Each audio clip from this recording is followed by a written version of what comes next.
ఓం కృష్ణం కమలపత్రాక్ష్యం పుణ్యశ్రవణకీర్తనం వాసుదేవం జగద్యోనిం నౌమి నారాయణం హరిం. సర్వలోకాధీశ్వరుడు జగన్నాథుడైనటువంటి లక్ష్మీనాథుడగు శ్రీమన్నారాయణమూర్తి పాదపద్మములకు శిరస్సాష్టాంగ నమస్సుమాంజలుడు. కన్యాక్షునకు గాని కాయంబు కాయమే పవన గుంపిత చర్మ బస్త్రిగాక వైకుంఠు పొగడని వక్త్రంబు వక్రమే ఢమఢమధ్వని చేయు డక్కగాక హరిపూజనములేని హస్తంబు హస్తమే తరుశాక నిర్మిత దర్విగాక కమలేషు చూడని కన్నులు కన్నులే తనుకుడ్య జాలరంధ్రములుగాక చక్రి చింతన లేని జన్మంబు జన్మమే తరల సలిల బుద్బుదంబుగాక విష్ణు భక్తి లేని విభుదుడు విభుదుడే పాదయుగముతోడి పశువుగాక.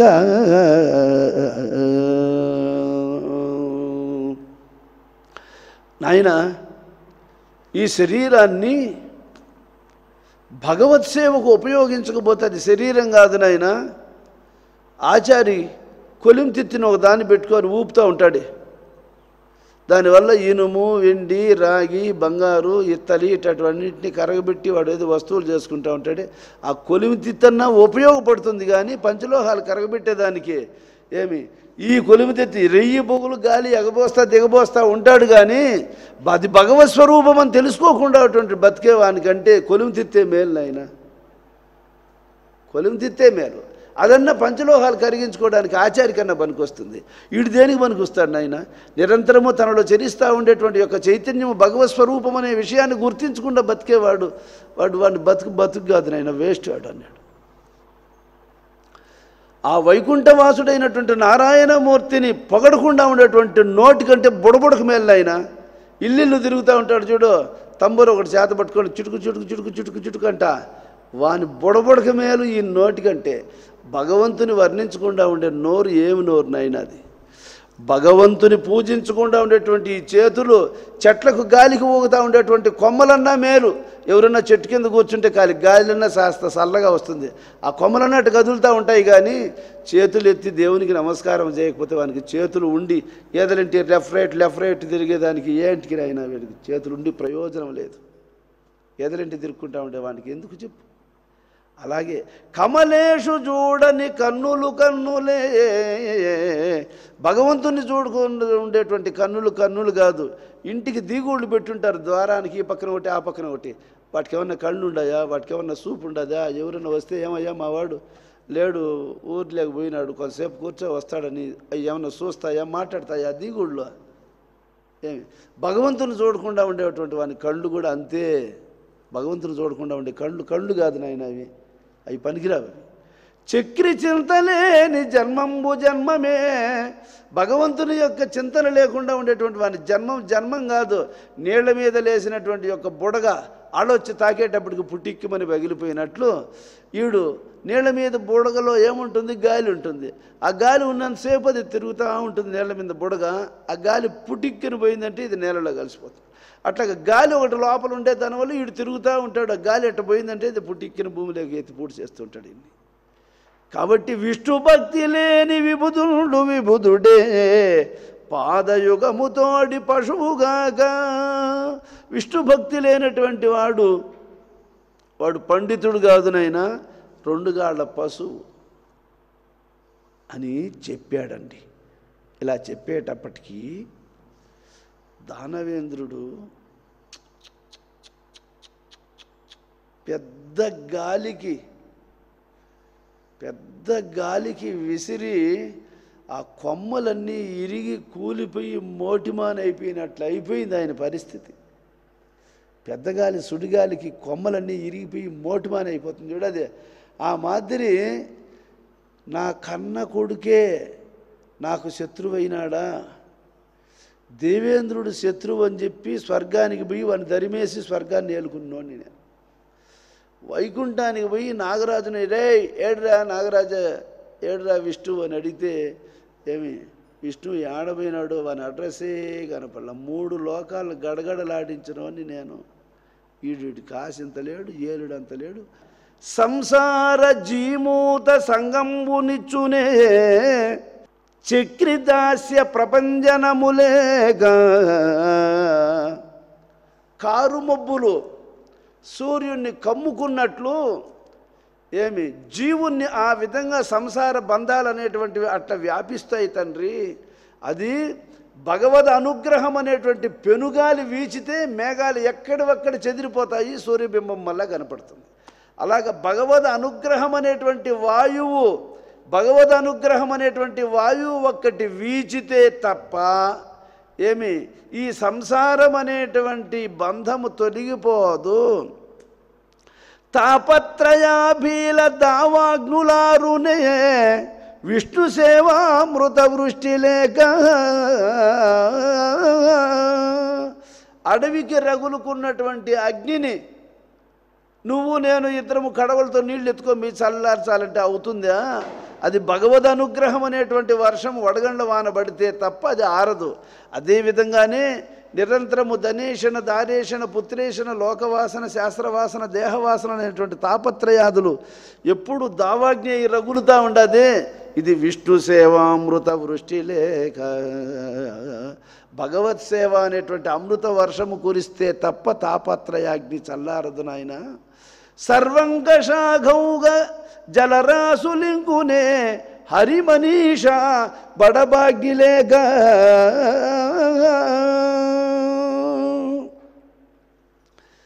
కాబట్టి భగవద్ అనుగ్రహం అనేటువంటి బడబాగ్ని ఒక్కటి ఎదురుపడితే తప్ప పాపం అనే పంకిలము ఇంకిపోదు తండ్రి. ఘన విపద్గాఢాంధకారంబులడగునే పద్మాక్ష నుతి రవి ప్రభలు లేక మనం గాఢమైనటువంటి అంధకారములో ఉన్నటువంటి వాడు దీపాల పేర్లు లైట్ల పేర్లు డూమ్ లైట్ల పేర్లు చెప్పుకుంటే చీకటి పోతుందా? సూర్యుడు ఉదయిస్తే పోతుంది. అలాగా ఆ విధంగా అంధకారమైనటువంటి జీవితాన్ని గడుపుతూ ఉన్నటువంటి మనకు భగవద్ అనుగ్రహం అనే సూర్యోదయం జ్ఞానోదయం కలిగితే తప్ప మనకు ఈ సంసార బంధములనే చీకటి నుంచి బయటపడలేము. నిరుపమా పునరావృత్తి నిష్కలంక ముక్తి నిధి కానవచ్చునే ముఖ్యమైన శార్య కోదండ చింతనాంజనము లేక తామరస గర్భునకునైన దానవేంద్ర తామర పద్మములో పుట్టినటువంటి విష్ణుదేవుని యొక్క సంకల్పముతో అవతరించినటువంటి బ్రహ్మదేవునికైనా సరే ఆయన పట్ల దాస్యభక్తి కలిగితే తప్ప ఆయన తెలుసుకోవడానికి సాధ్యం కాదు నాయన. అని విధంబున వెరపు మరుపు నెరుంగక యులుకు చెడి పలుకు కొడుకు నుడువులు చెవులకు ములుకులు క్రియ నొడివిన ఘటములదర పెదవులు గరచుచు అదరిపడి గురుసుతు నిల్గనుంగుని విమత కథనంబులు గరిపినాడవని దానవేంద్రుండు ఇట్లనే పండ్లు పట కొరుకుతూ ఉన్నాడు. కళ్ళల్లో నీళ్లు బొట్ట రాలుతూ ఉన్నాయి. ఏం చెయ్యాలనో అయ్యవారి కళ్ళ చూశాడట. ఏయ్ అన్నాడు. పటుతర నీతి శాస్త్ర చెయ్యపారగు చేసెదనంచు బాలు నీవటు కొనిపోయి వీనికి అనర్హములైన విరోధి శాస్త్రముల్ కుటిలత చెప్పినాడవు భృగు ప్రవరుండవటంచు నమ్మితిల్ కటకట బ్రాహ్మణాకృతి విగాక యథార్థపు బ్రాహ్మణుండవే.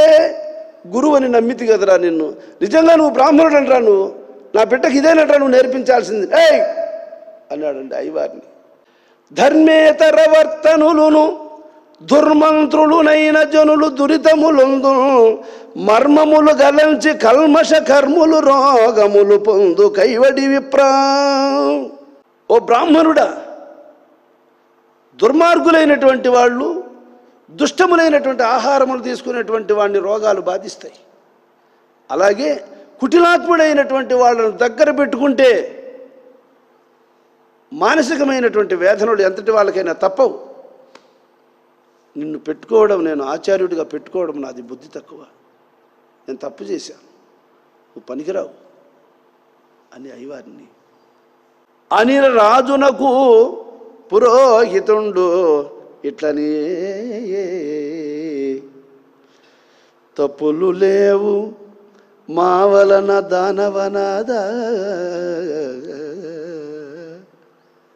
తప్పులు లేవు మా వలన దానవనాదా, విరోధి శాస్త్రములు చెప్పము క్రూరులై పరులు చెప్పరు, మీ చరణములాన సుమ్మెప్పుడు మీ కుమారునకు నిల్తయు నైజ మనీష ఎవ్వరు చెప్పెడి పాటిగాదు, ప్రతి చింత తలంపుము నేర్పు కైవడి. రాజా రాజా రాజా, నమస్కారం తండ్రి, తప్పు మాది కాదు స్వామి, ఇంకెవరూ నీ కొడుకు నేర్పించలేదు స్వామి, ఇది నీ కుమారునికి ఉండేటువంటి సహజ గుణమయ్యా, ఇది వానికి సహజంగా పుట్టుకతో వచ్చేసింది వానికి ఆ గుణం, ఇది ఒకరు నేర్పించింది కాదు, ఇది మేము నేర్పించింది కాదయ్యా.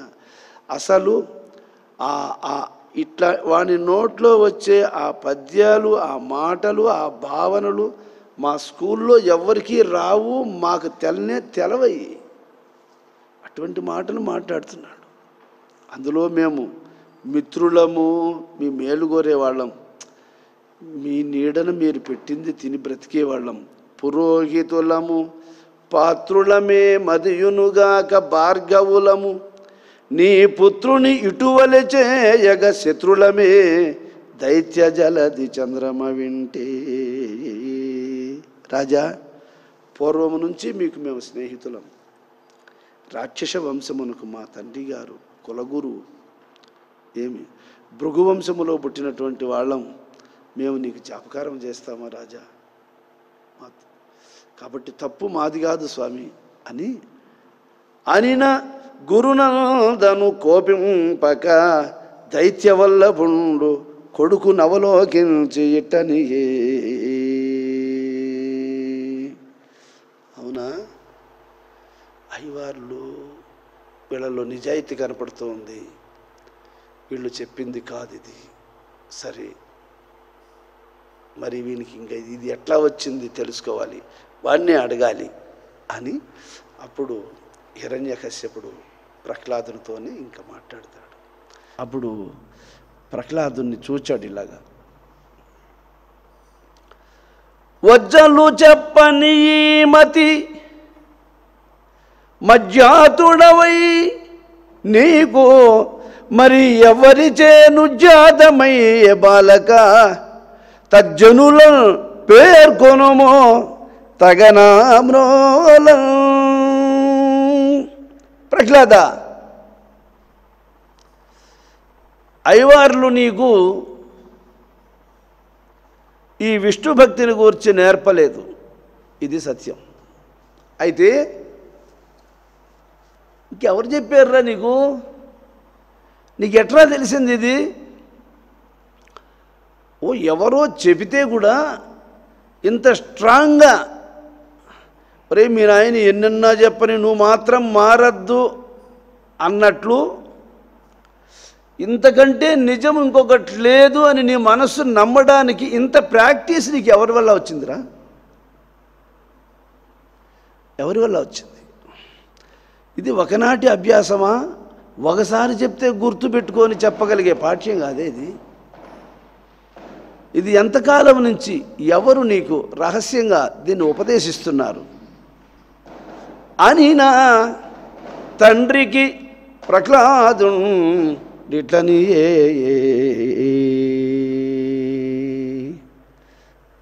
అప్పుడు ప్రహ్లాదుడు తండ్రితో ఇలా అంటున్నాడు, తండ్రి, అచ్చపు చీకటిల్బడి గృహౌరతులై విషయ ప్రవిష్టులై చచ్చుచుల్ పుట్టుచుల్ మరల చర్విత చర్వణులైన వారికి చెచ్చర పుట్టునే పరులు చెప్పిననైనా నిజేక్షనైనా ఏమిచ్చిననైనా కానలకు నేగిననైనా హరి ప్రబోధముల్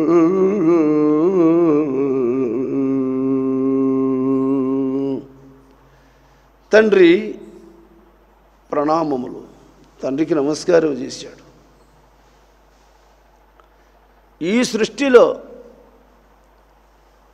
ప్రతి ఒక్కరూ వాళ్ళ గృహ కార్యాలలో వాళ్ళు నిమగ్నమై ఉంటున్నారు. అంటే వాళ్ళ తల్లిదండ్రులు, వాళ్ళ భార్య పిల్లలు, వాళ్ళ తోబుట్టువులు, వాళ్ళకు సంబంధించిన వాళ్ళతో కలిసి కుటుంబంలో జీవనం కొనసాగిస్తూ ఉంటారు. వీళ్ళ అభిప్రాయాలు ఎలా ఉంటాయి అంటే, ఈవిడ నా భార్య, ఈమె ఎప్పుడూ నాతోనే ఉంటుంది, నా కోసం జీవిస్తుంది, నన్నే ప్రేమించింది, వీళ్ళు నా పిల్లలు, నా యొక్క రక్తాన్ని పంచుకొని పుట్టినటువంటి బిడ్డలు, నా వంశమునికి వీళ్ళు వారసులు, నా ఆస్తులకు వీళ్ళు వారసులు, నన్ను ఉడిగిన కాలంలో పోషించదగినటువంటి దక్షత కలిగినటువంటి వాళ్ళు, వీళ్ళు నా బిడ్డలు, వీళ్ళు నా భార్య, ఈవిడ నా భార్య, వీళ్ళు నా తోబుట్టువులు, వీళ్ళు నా తమ్ముళ్ళు, వీళ్ళు నా తల్లిదండ్రులు, వీళ్ళు నా వాళ్ళు, నాకైన వాళ్ళు, నాతో ఉండేవాళ్ళు, నాతో ఏదైనా సరే పంచుకునేవాళ్ళు, ఈ వ్యామోహంలో ఉంటారు వీళ్ళు. కానీ వీళ్ళకందరికీ మరణం ఒకటి ఉందని, వాళ్ళ ఆయుష్ తీరినప్పుడు వాళ్ళు వెళ్ళిపోతామని, ఆ వెళ్ళిపోయిన తర్వాత ఎవరెవరు ఏడాడబోతారో కానీ తెలియదు. ఒక చెట్టుకు అనేక ఆకులు ఉంటాయి, అవన్నీ కలిసి ఒకే చోట గాలి వచ్చినప్పుడంతా కదులుతూ ఉంటాయి ఇవి. కానీ పండుమాగి రాలిపోయిన తరువాత ఆ ఒకే చెట్టులో ఉన్నవి ఎక్కడెక్కడ పోతాయో, ఏడాడు రాలిపోతాయో, ఆ సుడిగాలిలో తిరుగుతా ఏ ఆకు ఏడబోతుందో తెలియదు,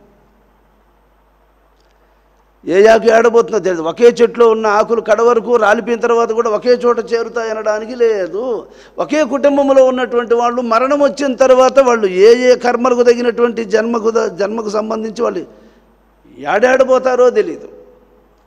కానీ వీళ్ళకు దీని మీద ఆలోచన ఉందా, దీన్ని తెలుసుకోవాలనేటువంటి వీళ్ళకు దాని మీద ఇంట్రెస్ట్ ఉందా, దాని మీద అవగాహన ఉందా, వీళ్ళకు దాని గురించి ఆలోచన చేస్తున్నారా? ఎందుకు వీళ్ళకి ఆ ఆలోచన రాలేదు అంటే, చీకటిలో ఉన్నటువంటి వాడు ఎంత బాగా కళ్ళు తెరిసినా, గుడ్లు అప్పడించి చూసినా, అచ్చపు చీకట్లో ఏం కనపడదు. నువ్వు ఎట్ట బాగా చూసినా, నువ్వు కళ్ళు మూసుకొని చూసినా, కళ్ళు తెరుచుకొని చూసినా అది కనపడదు, అసలు చీకటి.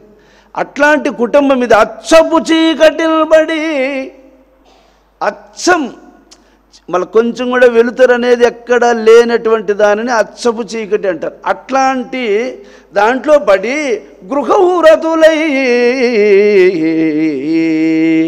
వాళ్ళకి నిద్రలేస్తే పొద్దుపోయే వరకు, తిరిగి నిద్రించేంత వరకు కుటుంబానికి సంబంధించినటువంటి వస్తువులను సమకూర్చడమే వాళ్ళకు వ్రతం.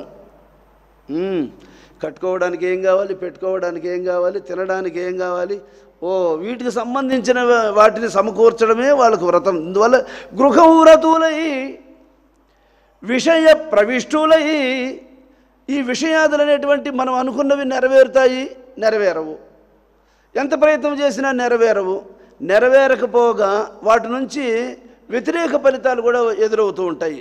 విషయ ప్రవిష్టులై తలబట్టుకోవాల్సి వస్తుంది. కొన్ని వ్యతిరేక పరిస్థితులు కొన్ని విరుద్ధంగా ఎదురైనప్పుడు ఆ ఏర్పడేటువంటి మనస్తాపనను అనుభవించాల్సి వస్తూ ఉంటుంది. ఇలాగే ఆయుష్ అంతా పోగొట్టుకొని చచ్చుచుల్, ఆయుష్నంతా ఇలా పోగొట్టుకుంటారు. పుట్టుచుల్ మరల చర్వనులైన వారికి చెచ్చరబుట్టునే. మనుషులంతా ఇలాగే ఉంటారు నాయన. వాళ్ళ కుటుంబానికి సంబంధించిన వ్యవహారాలతోనే సమయం అంతా గడిపేస్తూ ఉంటారు. ఆయుష్ తీరిందే చనిపోతూ ఉంటారు, కర్మకు తగిన చోట ఇంకో చోట జన్మిస్తూ ఉంటారు. అందరూ ఇంతే. చచ్చుచు పుట్టుచు చర్విత చర్వనులైన వారికి చెచ్చరబుట్టునే. వీళ్లకు ఒరే ఎందుకు ఇలా జరుగుతోంది, మనం ఏం చేస్తున్నాం, మన మార్గం కరెక్టేనా, మన ఆలోచన కరెక్టేనా, మన కాలయాపన కరెక్టేనా అనేది వీళ్ళ మనసులో ఏర్పడదు. చెచ్చరబుట్టునే. పరులు చెప్పిననైనా, నువ్వు అడిగావు కదా ఎవరు చెప్పారా నీకు ఇది అని, ఇట్లా ఉన్నటువంటి వాళ్లకు ఇంకొకరు చెప్తే బుద్ధి మారుతుందా? మారదు. అలాగే నాకు ఎవరూ చెప్పలేదు, ఒకరు చెప్పితే మారినోని కాదు, ఒకరు చెప్తే విన్నవాడిని కాదు నేను అనే భావాన్ని సూచిస్తున్నాడు. పరులు చెప్పిననైనా నిజేక్షణైనా, వానంతట వానికి ఈ ఆలోచన వస్తుందా? పుణ్యహీనుడికి ఎట్టొస్తుంది ఆలోచన? పుణ్యహీనుడికి ఆలోచన ఎట్టొస్తుంది? రాదు. కాబట్టి వాడు పుణ్యహీనుడుగా ఉండేవానికి స్వయంగానూ ఆలోచన రాదు, ఇంకొకరు చెప్పినా రాదు. ఇంకా ఏమిచ్చిననైనా, అయినా అరే నాయనా నీకు నెలకు 15,000 ఇస్తా, 20,000 ఇస్తా, స్వామి దగ్గర కూర్చొని ప్రహ్లాదుడులాగా అంబరీషుడులాగా ఆయన్ను మనస్ఫూర్తిగా ధ్యానం చేయరా నాయన అని చెప్పి వానికి డబ్బులు ఇచ్చి దేవుని దగ్గర కూర్చొని కూడా వానికి ఆ భక్తి కుదరదు. ఏదో డ్యూటీ డబ్బులు ఇస్తున్నారు, ఏమి ఒక ఉద్యోగంలాగా పూలు పెట్టాలి, హారతి ఇవ్వాలి, దండం పెట్టాలి, వీళ్ళకి హారతి చూపించాలి, ఇంతే తప్ప ఏమి ప్రహ్లాద నారద పరాశరాది మహాత్ములు తనుధన మన ప్రాణములను సమర్పించి ఆయన కోసం తప్పించినట్లుగా ఏమి హృదయపూర్వకమైనటువంటి యొక్క భక్తితో ఆయన్ని ఆరాధించాలంటే ఇటు డబ్బుల కోసం సేవ చేసేవానికి అది కుదరదు, అది రాదు, అది అంతే. ఏమిచ్చిననైనా ఒరే నాయన నీకేడ కుదరదు, నిన్ను అడవికి పిలుచుకోపోతారా, కానలకు నేగిననైనా హరిప్రబోధము.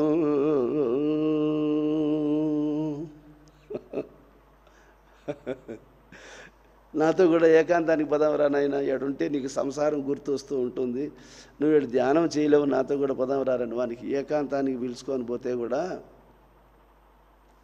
మన జతనం అన్ని కూర్చోబెట్టుకుంటే కూడా మన పాటికి మనం ధ్యానం చేసుకుంటా ఉంటే కూడా వాడు అట్లా పోయి ఈ అడిగి ఎట్లా ఉంది ఏంది ఒకసారి చూసి వస్తామని దాన్ని అట్లా పోయి చూసి స్వామి లేచినాడా లేదా చూసి, ఆయన ఒకవేళ లేచాడనుకో నమస్కారం స్వామి ఇంటికి పోవాలి స్వామి అంటాడు తప్ప ఒరే మనం అన్నిటినీ వదులుకొని అరణ్యానికి వచ్చాము, ఇప్పుడు సమయాన్ని వేస్ట్ చేయకూడదని కూర్చొని వాడు ధ్యానం చేయాలనేటువంటి ఆలోచన వానికి కుదరదు. ఇది ఒకరు చెప్తే వచ్చేది కాదు, ఇది డబ్బులు ఇస్తే వచ్చేది కాదు, అడవికి పిలుచుకొని పోతే వచ్చేది కాదు నాయన, ఇది అట్లా వచ్చేది కాదు అని చెప్పాడు ప్రహ్లాదుడు.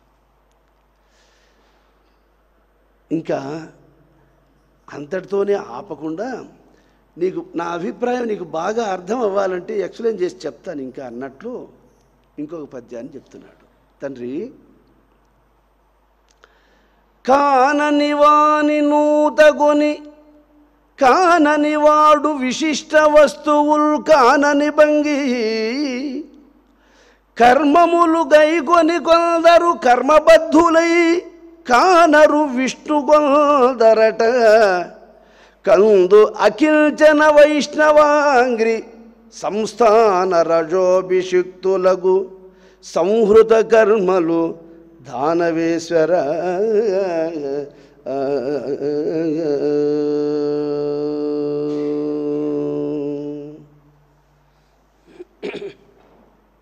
అరే కన్నులు ఉన్నటువంటి వాడు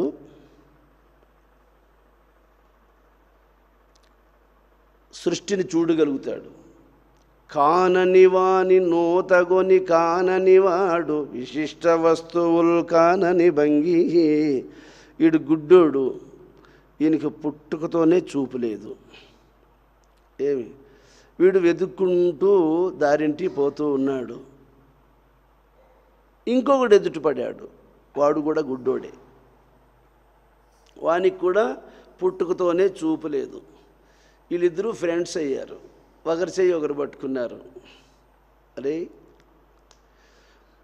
ఇప్పుడు పొద్దు మలిసింది చూసావా అని అడుగుతాడు వీడు.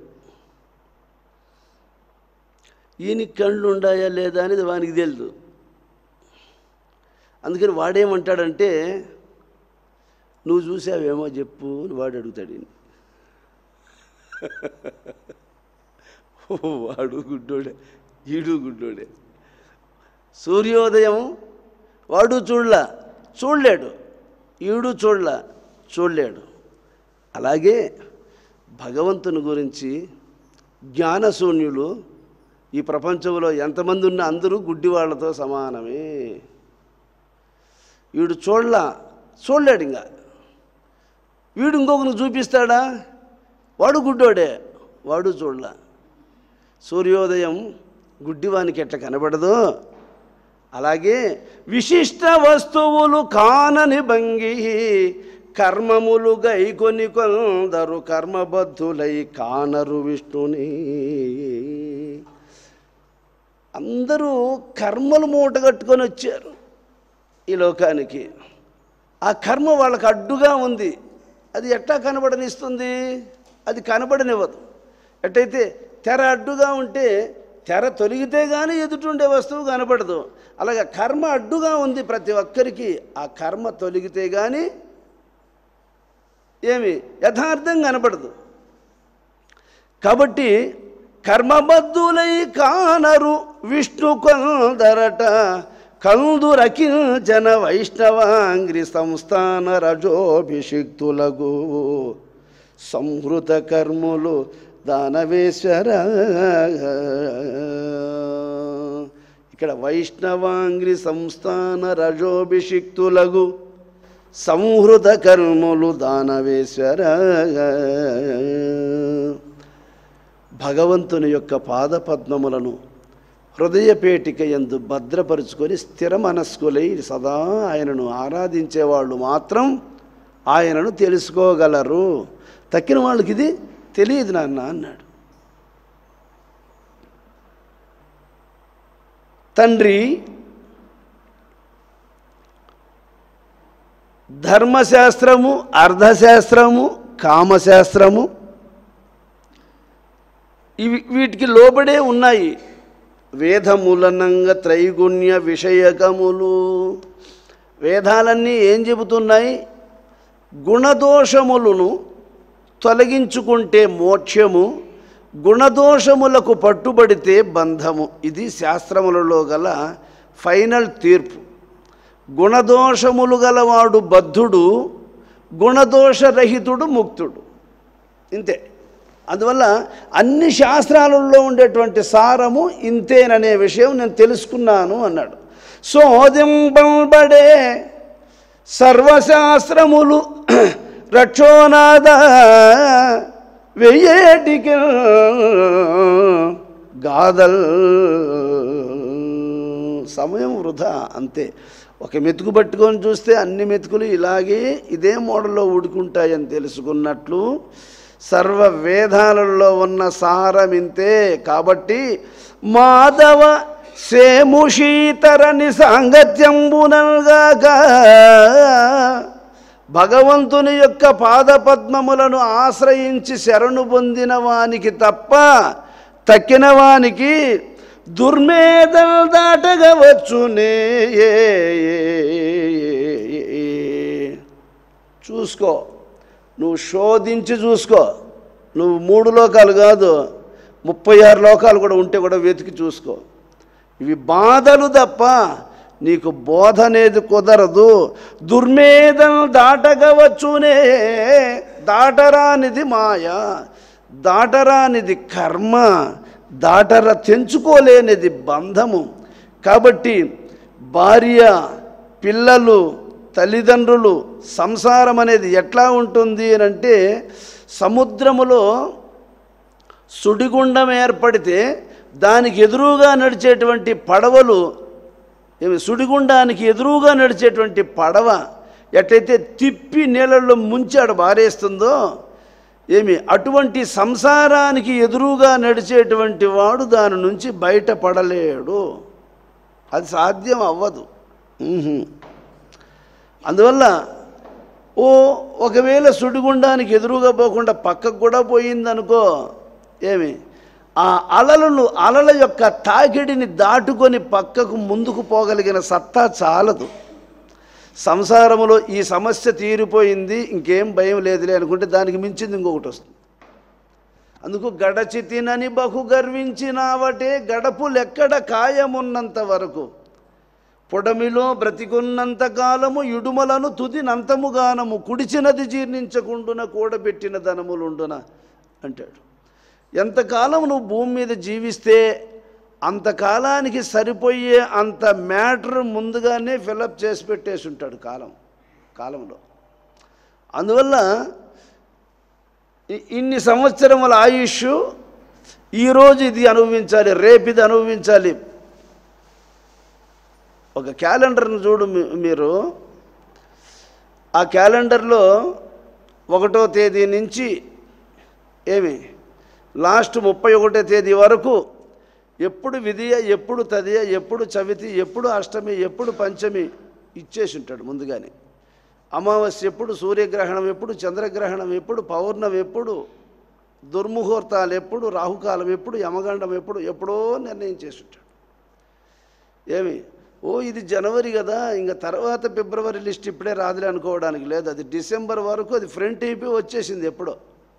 అదేవిధంగానే నువ్వు భూమి మీదకి వచ్చావు అంటే చివరి వరకు నీ లిస్టు ప్రిపేర్ అయిపోయి వచ్చేసింది, దాని ప్రకారం సాగిపోతూ ఉంటుంది. దాన్ని మార్చడానికి ఎవడు అర్హుడు అంటే, ఎవడు గురువు ద్వారా ఈ సత్యాన్ని తెలుసుకొని స్వరాన్ని చూసుకొని ఎవడు నడుస్తాడో వాణ్ణి వదిలేస్తాయి ఇవన్నీ. స్వరం చూసుకొని ఎవడైతే నడుస్తాడో వాడిని వదిలేస్తాయి ఇవన్నీ. తక్కిన వాళ్ళందరూ పట్టుబడాల్సిందే. ఆ విధి శాసనాన్ని ఎవరు కాదనలేరు, తప్పుకోలేరు. అందుకని యోగికి గురువుని ఎప్పుడు ఆశ్రయిస్తారో అప్పుడే ఆయన నాయన ఇట్రా దగ్గరకు పిలిచి పాలతో ప్రమాణం చేసి సత్యాన్ని ఉపదేశించి, ఇదిగో నీ యొక్క నొసట రాతను నువ్వే మార్చుకోగలిగినటువంటి శక్తిని నీకు ప్రసాదిస్తున్నా. ఇది ఆదివారం సూర్యుడు ఉండాలి, గుర్తుపెట్టుకో. సూర్యుడు లేకపోతే తూర్పు దిక్కునకు ఎడమ పాదం ముందు పెట్టి అడుగులు మార్చుకో, దోషం తొలగిపోతుంది. ఇది సోమవారం, ఇది మంగళవారం. ఇలాగా ఏ వారములో ఎవరు అధిపతి అయ్యి ఈ శరీరాన్ని నడిపిస్తారో వాళ్ళ యొక్క ఆధిపత్యములో వాళ్ళ నుంచి జీవుడు అనుభవించవలసినటువంటి కర్మలు ఎలాంటివయ్యి అవి ఎదురుపడతాయో నీకు సూర్యోదయంతో ఈ కాలచక్రము నీకు తెలియచేస్తుంది. ఆ తెలియచేసినప్పుడు వెంటనే నువ్వు కాలాన్ని గమనించి కాలస్వరూపుడైనటువంటి యొక్క పరమాత్మకు నమస్కరించి వెంటనే నీ నడకను మార్చినట్లయితే ఆ ఎదురయ్యేటువంటి ఆపదలు తొలగుతాయి. ఇలా తప్ప జన్మ కర్మలను తొలగించుకోవడానికి మరొక మార్గం లేదు. కాబట్టి ఎవరెవరి యొక్క లిస్టు వాళ్ళ చేతికే ఇచ్చిన వాడు గురువు. ఎవరెవరు అనే స్వామి 7 గంటల దాకా నిద్రపోయినాను స్వామి, స్వరం చూసుకోలేదు అని అంటే అది నీ కర్మ, నీ అశ్రద్ధ. దానికి ఎవరేం చేస్తారు? ఆ రోజు నువ్వు అనుభవించాల్సింది అంతే.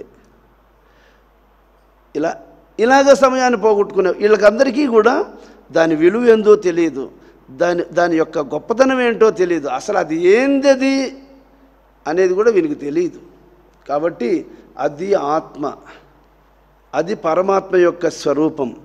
జీవుణ్ణి ఉద్ధరించడానికి, జీవుణ్ణి జీవింపజేయడానికి, జీవుణ్ణి ఈ లోకములో కర్మబద్ధుడు కాకుండా వాణ్ణి ఉద్ధరించడం కోసం భగవంతుడు ఆ స్వరూపాన్ని ధరించి వాణ్ణి నడిపిస్తూ వానికి దీన్ని అనుసరిస్తే ముక్తుడు అవుతావు, అనుసరించకపోతే బద్ధుడు అవుతావు, అంతే కదా. ఇప్పుడు నీ జోబిలోనే ఉంది డబ్బులు, బజారుకు పోయినావు, దాని ఏమేమి అవసరాలు కొనుక్కోవాలనుకుంటే ఇది ఉపయోగపడుతుంది. దీని మాటే గుర్తు లేకుండా మర్చిపోతే నువ్వు కుక్క కదా, సంతకు పోయి తిరుక్కొని వచ్చి యాడికి పోయినా ఛాయ్ పో అంటా ఉంటే తిరుక్కొని వస్తుంది. కానీ అదేమైనా వంకాయలు కొంటుందా, బెండకాయలు కొంటుందా, సంత చేసుకొని వస్తుంది. కుక్క ఇంటికి పోయి తన్నలు తిని వస్తుంది సంతకు పోయి తప్ప. అట్లాగా నువ్వు కూడా పోయి తిరుక్కొని రావాల్సిందే తప్ప. జన్మానికి వస్తావు, ఏం సాధిస్తున్నావు అని విచారిస్తే నువ్వు స్వరము తెలియనివాడు, ఏమి సర్వేశ్వరుడైనటువంటి గురువును గ్రహించని వాడు ఈ లోకములో 100 ఏళ్ళు బ్రతికినా 1000 ఏళ్ళు బ్రతికినా 1,00,000 ఏళ్ళు బ్రతికినా కానీ వాడు వృధాగా వచ్చి వృధాగా పోయినట్లే తప్ప జన్మ సార్థకతను పొందలేడు. కాబట్టి 1000 ఏటికి గాదల్ మాధవ సేముషీతరణి సాంగత్యంబునల్గాగా దుర్మేధన్ దాటంగవచ్చునే. నాయనా, సర్వసంగ పరిత్యాగులైనటువంటి శ్రీహరిదాసుల యొక్క సాంగత్యం, భగవత్ సేవా మాధుర్యం ఎరిగినటువంటి మహాత్ముల సాంగత్యముతో తప్ప తిమింగళాలతో కూడినటువంటిది, సుడిగుండములతో కూడినటువంటిది, సునామీలతో సమానమైనటువంటి యొక్క ప్రళయములను సృష్టించదగినటువంటి యొక్క సముద్రము ఎట్లాంటిదో సంసార సాగరం అట్లాంటిది. దీన్ని దాటడం ఎవ్వరికీ సాధ్యం కాదు అని పలికిన కొడుకును ధిక్కరించి మక్కువ చేయగా రక్కసుల రేడు తన తొడలపై నుండనీక గొబ్బున దిగదుబ్బి నిబ్బరము బగు కోపంబు దీపింప వేడి చూపులు మింట మంటలగయ మంత్రులను చూచి ఇట్లనియే.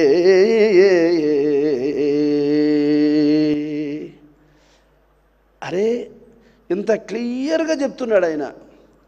మనసు ఏమైనా పనిచేసిందా? వీడు ఏం చెప్తున్నాడు అనేది వినలే ఆయన. నా మాట వింటా ఉన్నాడా లేదా అంతే. నాకు అనుకూలంగా మాట్లాడుతూ ఉన్నాడా లేదా, మిగతాటి ఆయనకు బొరకే ఎక్కల. ఎంత లోతైన విషయాలను మాట్లాడుతున్నాడు, ఎంత ఆలోచించదగినటువంటి విషయాన్ని మాట్లాడుతున్నాడు. ఇది నిజం ఎంత, అబద్ధం ఎంత. ఇప్పుడు వినదగు ఎవ్వరు చెప్పినా వినినంతనే వేగపడక వివరింపదగును, కానీ కళ్ళ నిజము తెలిసిన మనుజుడే పో నీతిపరుడు మహిళ సుమతని కదా. ఎవరు చెప్పినా వినాలా, ఆ విని అందులో ఉన్న సారాంశం ఏంది, అందులో ఉన్న సారాంశం ఏంది అని గమనించి మంచి అయితే స్వీకరించు, చెడైతే వదిలేయి, అంతే. అసలు నువ్వు నీ మాట నువ్వు నాకు ఏం చెప్పొద్దు, నేను ఎన్నో అనడం తప్పు కదా. అది వాడు ఏం చెప్పాలనుకుంటున్నాడు విను. ఏమి నీకు నచ్చితే అది ధర్మం అనిపిస్తే దాన్ని అనుసరించు, లేదంటే వదిలేయి, అంతే. వాడు కదా నీతివంతుడు. అలాగే ఆయన వింటున్నాడా అంటే అవి చెవికి ఎక్కకపోగా తీవ్రమైనటువంటి కోపముతో ఏమంటున్నాడు, క్రోడంబై పినతండ్రి జంపెననిత క్రోధించి చిత్తంబులు వీడల్ చేయడు బంటు బంగిల్ హరికిల్ విద్వేషికిల్ భక్తుడై యోడల్డకట ప్రాణవాయువులు వీడు పిల్చుచున్నాడు నా తోడల్ వైరము బట్టే ఇట్టి జనక ద్రోహిల్ మహిళ గంటిరే.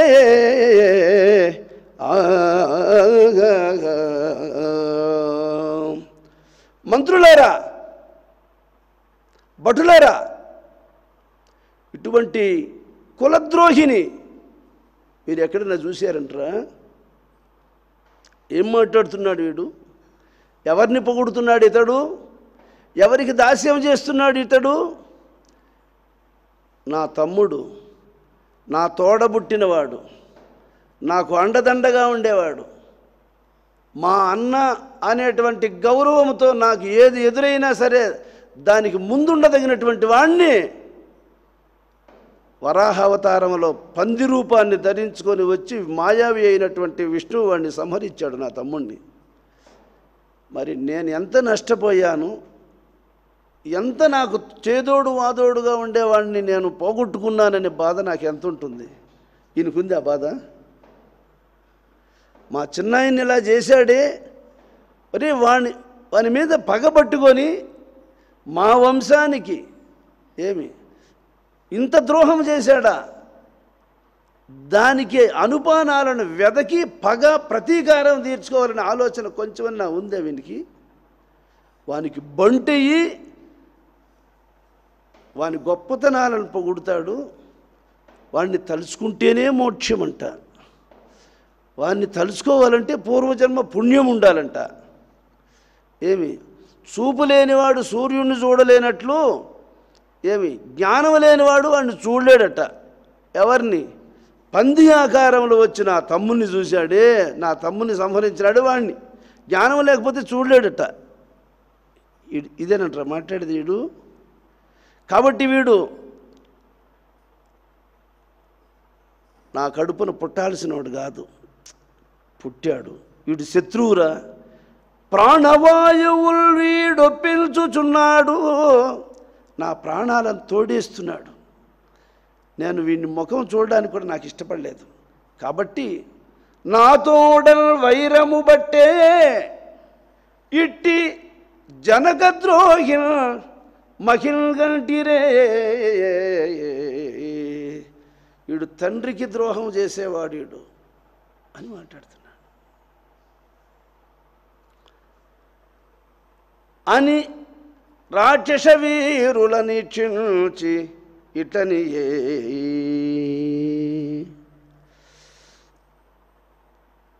రాక్షసులలో ప్రముఖులైనటువంటి మహాబలవంతులైనటువంటి తన ఆజ్ఞను పాలించేటువంటి ఏం చెబితే అది మళ్ళా పూసగూర్చినట్టు చేయదగినటువంటి యొక్క రాక్షస వీరులందరినీ పిలిచాడు. పిలిచి వాళ్ళతో చెప్తున్నాడు, పూజకు సమయం అవుతుంది నాయన, పూజ చేసుకుందాము. తర్వాత సాయంత్రం మళ్ళీ స్వామివారి యొక్క చరిత్రను విందాం. చాలా చాలా వినదగినటువంటి చరిత్ర, చాలా ధర్మములతో కూడినటువంటి చరిత్ర. ఎన్ని కష్టములు వచ్చినా భగవంతుని ప్రహ్లాదుని వలె వదలకూడదు అని తెలియజేసేటువంటి యొక్క చరిత్ర. ఏమి 3 లోకాలను గడగడలాడించగలిగినటువంటి వాడే ఇంత కఠినమైన చర్య తీసుకున్న ఎక్కడ కానీ భయం అనేది ఆయన ఒళ్ళుకు లోపల ఏర్పడలేదు చూడండి. అందువల్ల భగవద్భక్తుడు అక్కడే భయము లేనివాడు. హృదయంలో భగవంతుణ్ణి పెట్టుకొని ఉండేవాడు ఎవరికి భయపడ్డాడు. వాడిని భయపెట్టగలిగేది లేదు ఈ ప్రపంచంలో అనేది ప్రహ్లాద చరిత్రలో కనపడుతుంది మనకు. ప్రహ్లాద వరదా గోవింద, జానకీ రమణ గోవింద, ఆంజనేయ వరదా గోవింద. శ్రీ శ్రీ సద్గురుస్వామి పాదారవిందములకు, శ్రీ శ్రీ సద్గురుస్వామి పాదారవిందములకు